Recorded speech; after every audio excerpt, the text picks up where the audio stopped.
Halo Pak, kami dari kelompok 8 dan kami akan membahas mengenai peran Sultan Mahmud Badarudin II dalam Perang Palembang 1819. Sebelum itu, biarkan saya akan memperkenalkan anggota-anggota dari kelompok kami. Yang pertama ada Ramos Panggabean, nomor absen 28. Lalu ada saya sendiri, Ruth Sinteta, nomor absen 30. Lalu ada Tania Revani, nomor absen 34. Dan Siti Fatima, nomor absen 30. Saya pergi ke next slide.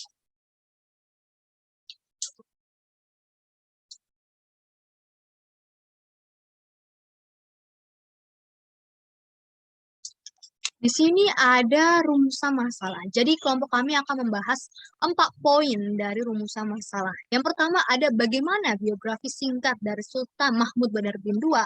Lalu yang kedua, bagaimana kondisi Palembang secara umum menjelang perang Palembang itu.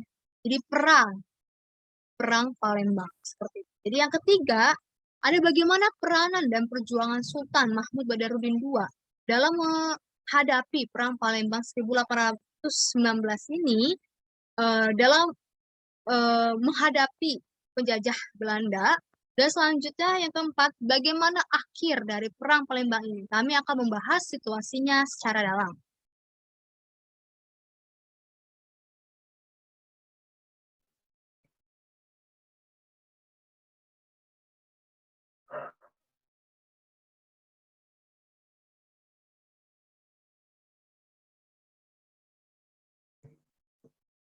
Oke, berikut ada biografi singkat dari Sultan Mahmud Badarudin II. Sultan Mahmud Badarudin II adalah salah satu sultan yang memerintah di Kesultanan Palembang. Beliau merupakan anak dari Sultan Muhammad Baharudin yang berkuasa di Palembang.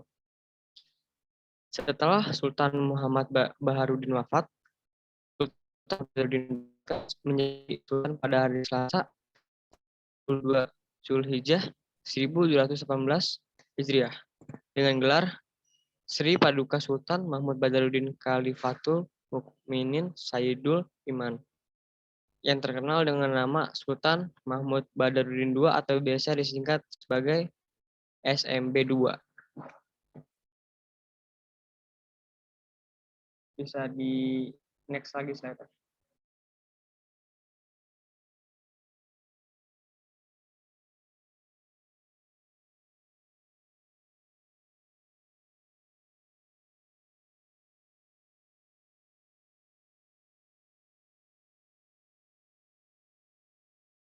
Oke, selanjutnya ada kondisi Palembang secara umum. Pra-perang Palembang pada tahun 1819.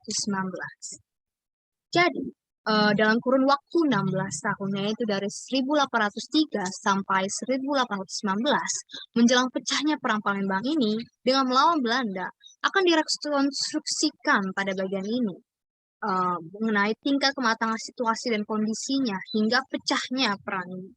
Mengingat Perang Palembang itu merupakan bagian dari perjuangan dalam perlawanan rakyat Kesultanan Palembang dalam menghadapi penjajahan Belanda. Jadi kami dari kelompok kami akan membahas aspek yang mendukung dalam mengkaji situasi Palembang itu sendiri.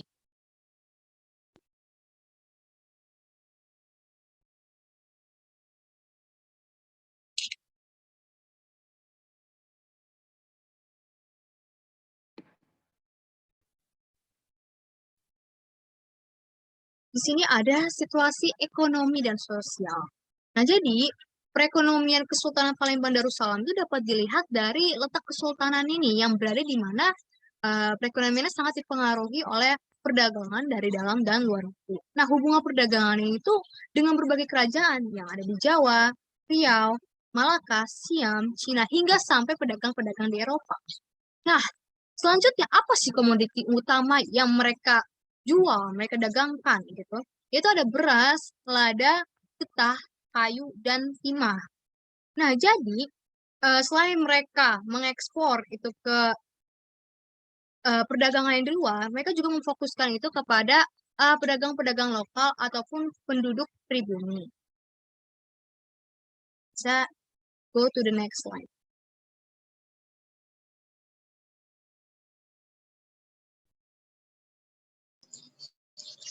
Peranan dan perjuangan Sultan Mahmud Badarudin II dalam Perang Palembang 1819. Semasa pemerintahannya, beliau beberapa kali memimpin pertempuran. Salah satu konflik yang cukup besar adalah konflik dengan pemerintahan Hindia Belanda pada tahun 1819. SMB II memiliki banyak strategi yang jitu, yaitu mengambil langkah untuk membangun banyak benteng sebagai bentuk pertahanan keamanan penduduknya, serta tempat mengontrol perdagangan di wilayah kesultanannya.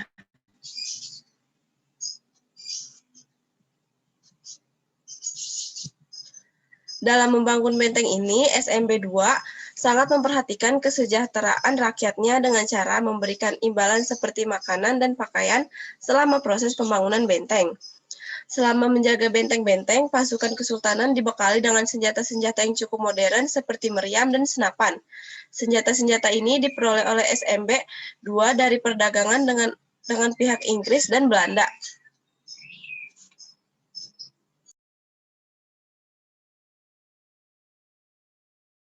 Akhir dari Perang Palembang 1819. Saat peperangan tersebut berlangsung, Sultan Mahmud Badarudin II memiliki strategi bertahan dalam benteng Kuta Besak. Taktik tersebut berhasil membuat Belanda tidak mampu untuk menembus benteng Kuta Besak yang tebal. Dan saat itu juga, ketika pasukan Belanda lengah dan kehabisan amunisi untuk kembali menyerang Sultan Mahmud Badarudin II, Sultan Badarudin II langsung memanfaatkan untuk menyerang Belanda kembali. Dan kemudian di sini pun ada galeri ilustrasi. Yang pertama merupakan tokoh Sultan Mahmud Badarudin, dan di sini ada kejadian mengenai penyerangan Belanda ke dalam benteng Kuta Besak.